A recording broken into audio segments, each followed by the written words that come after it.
I didn't say a word when he did it. That's the part people can't wrap their heads around. When I tell this story, that's always where they stop me. You just sat there? Yeah. I just sat there.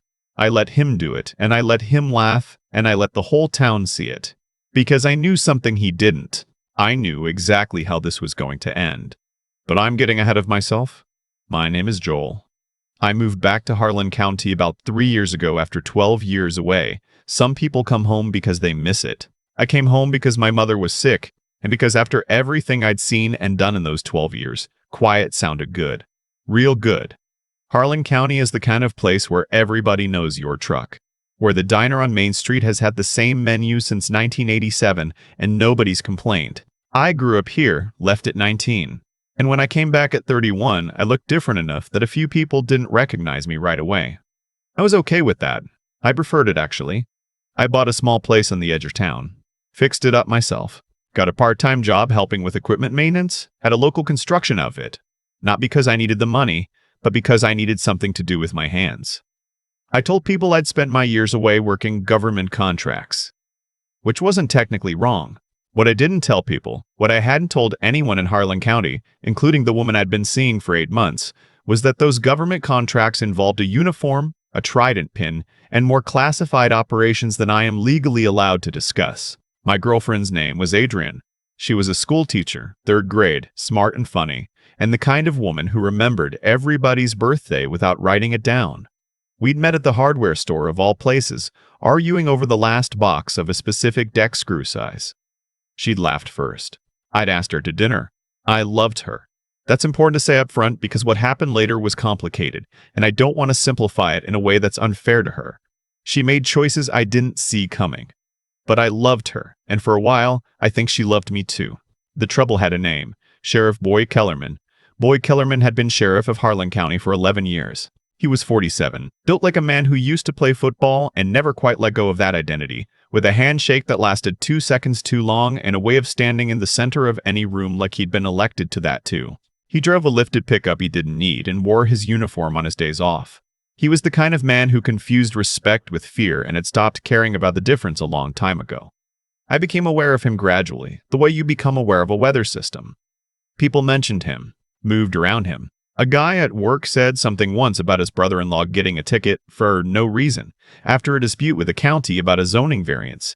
An older woman at church mentioned that a complaint she'd filed about her neighbor had mysteriously never gone anywhere. Small things. The kind of things that alone mean nothing but together start drawing a picture. I didn't think much about it personally. I wasn't planning to have any reason to. Then I started noticing his truck parked outside Adrian's school. The first time, I thought nothing of it. School parking lot, visible location, could be any reason. The second time I mentioned it to Adrienne casually, and she said Boyd was an old family friend. Her father and Boyd had gone to high school together. She'd known him her whole life. It was nothing. The third time, I drove past at 6:15 in the evening, after school had been out for 2.5 hours, and his truck was still there. I didn't say anything. What I did instead was start paying attention. Not the paranoid kind of attention. I wasn't following her. I wasn't going through her phone. I'm talking about the kind of attention I'd been trained to pay, the kind that notices the small contradictions in a pattern and files them away quietly until the picture gets clearer. The picture got clearer fast. She started staying late at school on Tuesdays and Thursdays. She seemed distracted in ways she hadn't been before. She mentioned Boyd's name with a casualness that was slightly too deliberate. She bought new perfume that she'd never worn around me. I'm not a fool. I have spent the better part of my adult life reading situations accurately under pressure. I knew what was happening. What I needed to understand was the full shape of it, how far it had gone, and what was actually at risk. The answer to that second question came in the form of a conversation I wasn't supposed to hear. I'd stopped by Adrienne's place on a Wednesday evening, unannounced, because I'd been in the neighborhood and wanted to see if she wanted to grab dinner. Her car was in the driveway. I knocked. No answer. The front window was cracked, and I heard her voice, and then another voice, low and familiar. I didn't go in. I stood there for about 30 seconds, heard enough, and left. That night I sat in my truck in my own driveway for a long time. I want to be clear about something. What happened next was not about Adrienne. It was never really about her, or not entirely. People can fall out of love. People can make choices that hurt other people. That's human. I was hurt. Genuinely. Deeply hurt. But I wasn't planning some elaborate operation over a broken heart. What shifted everything was the following Saturday. I was at Carver's Diner, the one on Main, having breakfast alone. I'd been going there since I was 8 years old. I knew Lou, the owner, the way you know somebody who's been part of your background your whole life. I was on my second cup of coffee, working through eggs and reading a 3-day-old newspaper when the door opened and Boyd Kellerman walked in. He saw me. I saw him, he saw me, and something shifted in his face, a decision being made. He walked to my table, didn't ask if he could sit, just stood there for a moment, looking down at me with that particular expression powerful men get when they've decided to remind you of something. "Joel," he said. "Sheriff," I said. "Heard you've been having a good time in our little town," he said, settling in nicely. "Trying to." He leaned on the table then, put both hands flat on the surface, got down closer to my eye level. "I'm going to be straight with you," he said, "because I'm a straight-talking man. Adrian and I go way back, and I think it might be time for you to start thinking about whether Harlan County is really the right fit for you long-term." I looked at him. I took a sip of my coffee. "I appreciate you being direct," I said. He straightened up, smiled, and then he picked up my glass of orange juice from the table, the one I hadn't touched yet, and poured it over my head. Slowly, deliberately, looking right at me the whole time. "Oops," he said. The diner went quiet. I mean completely quiet. I could hear the griddle in the back. I sat there with orange juice dripping off my chin, my newspaper soaked, and I looked at my hands on the table. I didn't move. "You got a little something," Boyd said, gesturing vaguely at my face. A couple of his deputies, who'd come in behind him and were now standing near the door, laughed. I reached for a napkin, blotted my face, set the napkin down on the table. "Have a good day, Sheriff," I said. He laughed, shook his head like I was the saddest thing he'd ever seen, and he walked to the counter and ordered himself breakfast like nothing had happened. I left a 20 on the table, said goodbye to Lou, and walked out. People asked me later why I didn't do anything right then. The honest answer is that I didn't need to. Everything he'd done in that diner had just handed me something far more useful than whatever satisfaction I would have gotten from a reaction. He'd done it in front of witnesses. He'd done it on camera. Lou had installed security cameras after a break-in 2 years prior. He'd done it while in uniform, and he'd done it because he was comfortable. Because 11 years of unchallenged authority had convinced him that there were no consequences for men like him in towns like this. He was about to learn something new. I went home and made a phone call. Not to a lawyer, though that would come later. I called a man named Patrick who I'd served with, who now worked as an investigator with the Jaguar. I gave him the broad strokes of what was happening. He listened without interrupting. When I finished, he said, "Okay, tell me exactly what you need." "I need to know everything there is to know about Boyd Kellerman," I said. "Professionally, financially, any complaints, any IA investigations, any civil matters, everything. How deep enough? Give enough? Give me a few days," he said. In the meantime, I went about my life. I went to work. I went to the grocery store. I nodded to people who knew me. Boyd apparently took my silence as confirmation of his read on me, that I was soft, that I'd been effectively warned, that the situation was resolving itself. He was so sure of it that when he had me pulled over 4 days later, he didn't even bother to fabricate a convincing reason. I was driving home from work, within the speed limit, using my turn signal, when I saw the lights in my rear view. One of his deputies, young guy, maybe 24, who I recognized from the diner, pulled me over on a county road with no other cars in sight. "License and registration," the deputy said. I handed them over. "What's the stop for?" "Broken taillight." My taillights were not broken. I had checked them 2 days earlier because I'd half expected something like this. "Is that right?" I said. "Step out of the vehicle, please." He searched my truck. Took about 15 minutes. Checked under the seats and the bed in the glove compartment. Found nothing, because there was nothing to find. By the end, he looked frustrated and uncertain, like he'd been told there would be something and there wasn't. "You're free to go," he said finally. "No ticket. No explanation." "Thank you, officer," I said. What the deputy didn't know was that I'd installed the dashcam 2 days after the diner incident. Wide angle, high definition, running continuously. It had captured the entire stop, including the moment the deputy leaned into my bed, turned his back to the camera, and appeared to be doing something with his hand. And then looked down at whatever he'd done, hesitated, and walked away from the truck. He'd been there to plant something. Whatever he'd had with him, he'd lost his nerve at the last moment, where the setup hadn't felt secure enough. Either way, the camera had it. I uploaded the footage that night and sent a copy to Patrick and a copy to my own email with a timestamp. Then I called a lawyer in Lexington, not a local one, and gave him the same rundown I'd given Patrick. Patrick called me back on a Thursday morning. "Your sheriff has a problem," he said. Boyd Kellerman had 3 civil complaints filed against him in the past 7 years, all quietly settled, all involving the abuse of his authority for personal benefit. One was from a man whose business license had been denied after a dispute with Boyd at a county commission meeting. One was from a woman whose ex-husband, a friend of Boyd's, had, according to her complaint, received favorable treatment during a custody dispute that Boyd had no business touching. The third was more serious, an allegation from a former deputy that Boyd had coerced him into falsifying traffic stop records to generate revenue during a fiscal quarter when the county was under budget pressure. All 3 had been settled. All 3 had confidentiality agreements, but they existed. Patrick also found something else. Boyd had been the subject of an internal affairs investigation 18 months earlier, triggered by an anonymous tip that had been closed without action. The investigator assigned to that case was a man who, as of 8 months ago, had accepted a position with the county government, a position that fell under Boyd's political sphere of influence. The investigation hadn't been closed because there was no evidence. It had been closed because the man reviewing it had a reason to close it. "Send me everything," I said. Adrian came to my house on a Friday night. I hadn't reached out to her since the Wednesday I'd stood outside her window. She looked like she hadn't slept well. She said she wanted to talk. I let her in, made coffee, sat across the table from her and listened. She told me she was sorry. She told me she'd been seeing Boyd for about 3 months, that it had started as something she told herself was just emotional. Conversations, coffee, old friendship, and then became something she hadn't intended.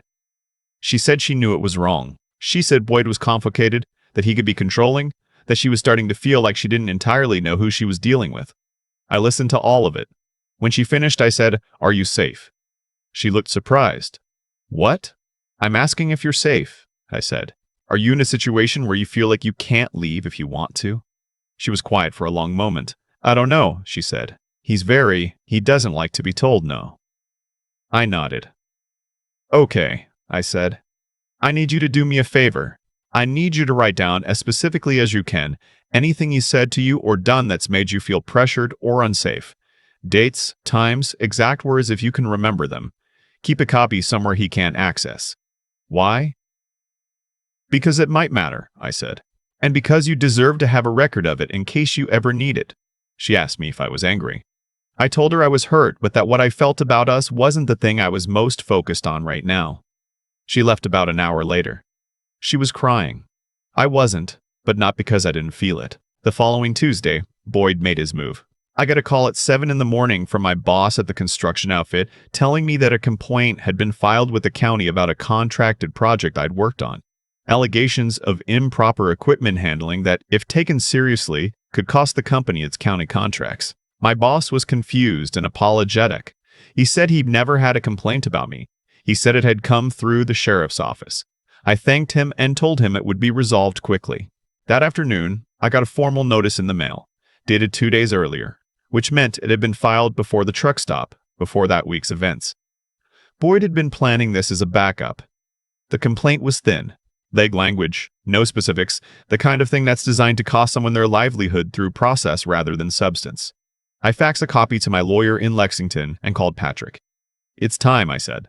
Patrick had spent the past week working contacts. He'd connected with a federal investigator in the Louisville field office who had, it turned out, already been keeping a peripheral eye on Harlan County, not because of Boyd specifically, but because of a pattern of complaints from a cluster of small eastern Kentucky counties that suggested a broader issue with how certain sheriffs were conducting traffic enforcement.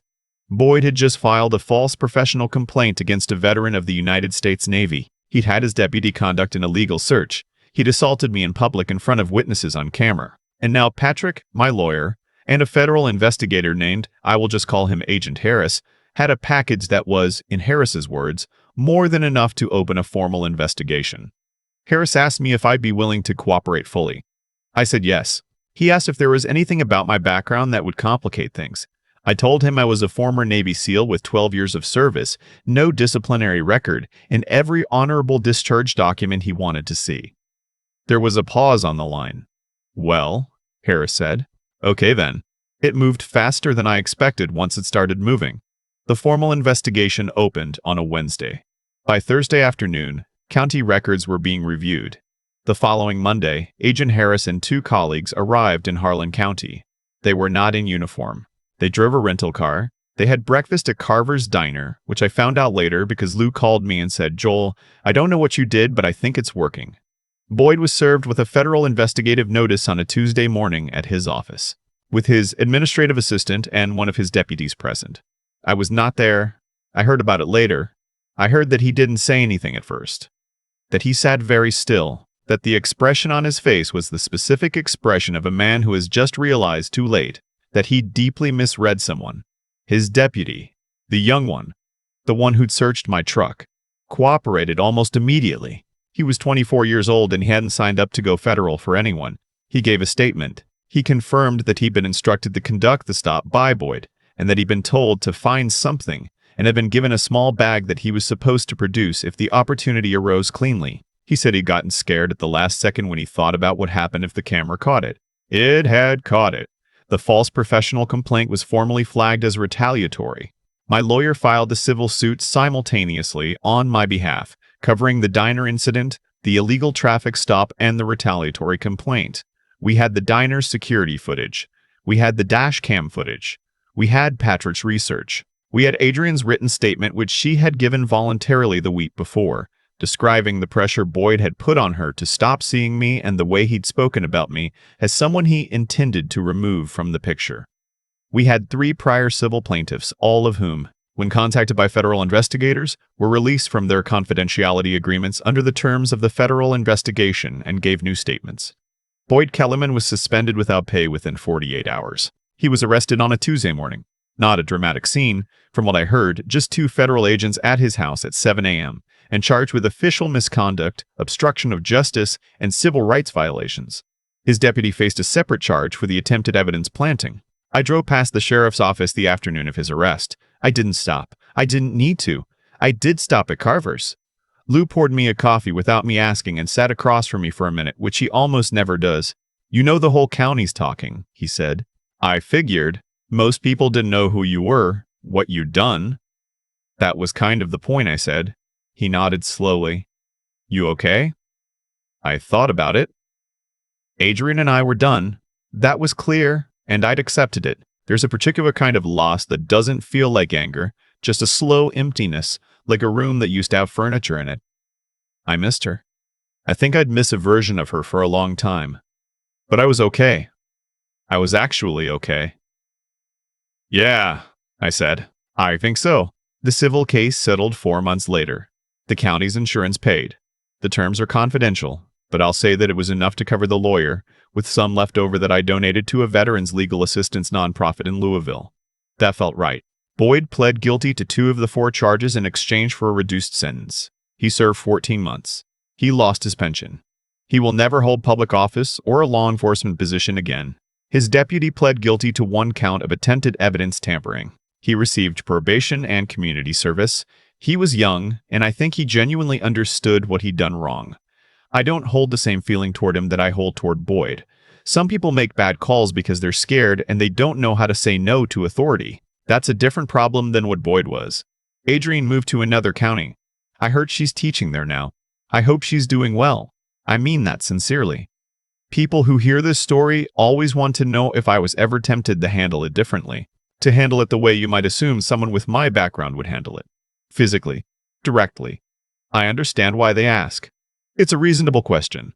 The answer is no. Not because I couldn't, and not because I didn't feel it. Believe me, I felt it. Sitting in that diner with orange juice dripping off my face while a corrupt cop laughed at me. I felt it very specifically. I knew exactly what I was capable of, and he didn't. And in that moment, the gap between what I could do and what I chose to do was one of the clearest things I've ever experienced. But here's the thing about 12 years of the work I did. You learn, in ways that get very deeply written into you, the difference between a reaction and an outcome. A reaction is fast and feels good and proves something to the person having it. An outcome is what happens after you stay patient long enough to let the situation fully reveal itself. Boyd showed me who he was a little at a time. The parked truck, the diner, the traffic stop, the false complaint. Each one was him extending further out onto ice that was getting thinner, and all I had to do was stay still and let him keep walking. 12 years. I know how to stay still. I still live in Harlan County. I still go to Carver's on Saturday mornings. Lou still gives me the first cup free, which I've told him isn't necessary and which he ignores. My mother is doing better. We have dinner on Sundays. She knows more of the story now than she did when it was happening, and her response, characteristically, was to say that she wished I'd told her sooner so she could have prayed about it.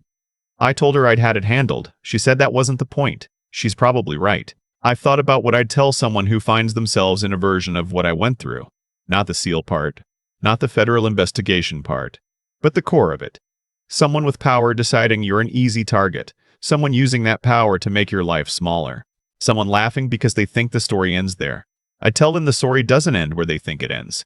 I tell them to document everything, to keep copies somewhere safe, to find the right people. A lawyer, an advocate, someone with the resources to actually help, and to be patient enough to build something solid before you move. I tell them that the most disorienting thing you can do to a man who thinks he's already won is to simply not act like it. He poured orange juice on my head in a diner in front of half the town.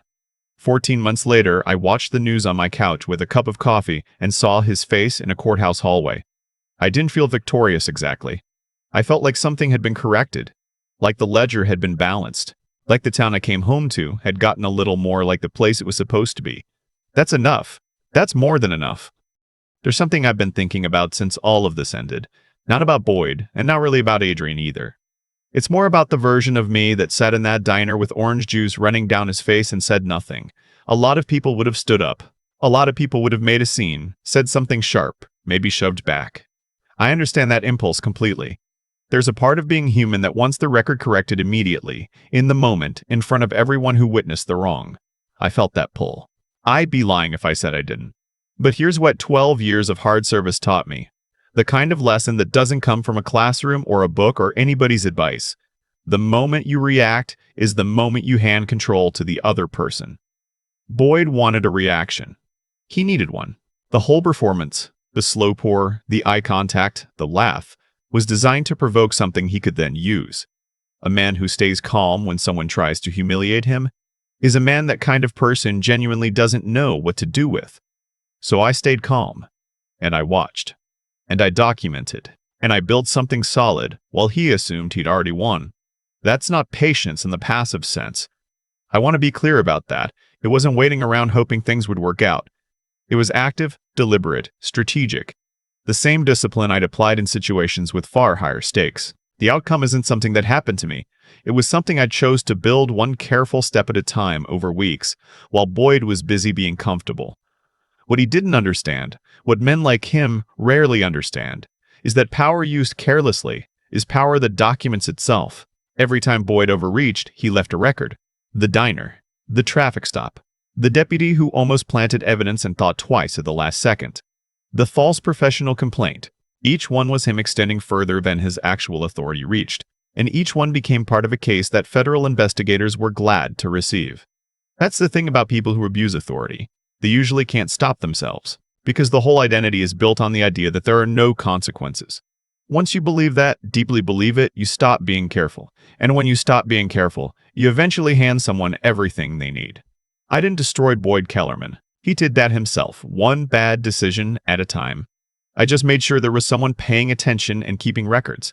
What I want people to take from this, and I mean people in any situation, not just extreme ones, is that integrity is a compounding investment. Every time I chose not to react, every time I chose to document instead of escalate, every time I trusted the process over the feeling, I was building something.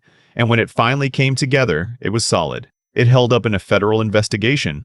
It held up in court. It held up because it was built right. Boyd had 11 years of unchecked authority. I had 12 years of being trained to complete objectives under pressure without losing my head. Those two things met in a diner in Harlan County, and only one of them left anything standing. I think about Adrian sometimes, about what she told me that night at my kitchen table, though she was starting to feel like she didn't know who she was dealing with. I think she was braver than she gave herself credit for.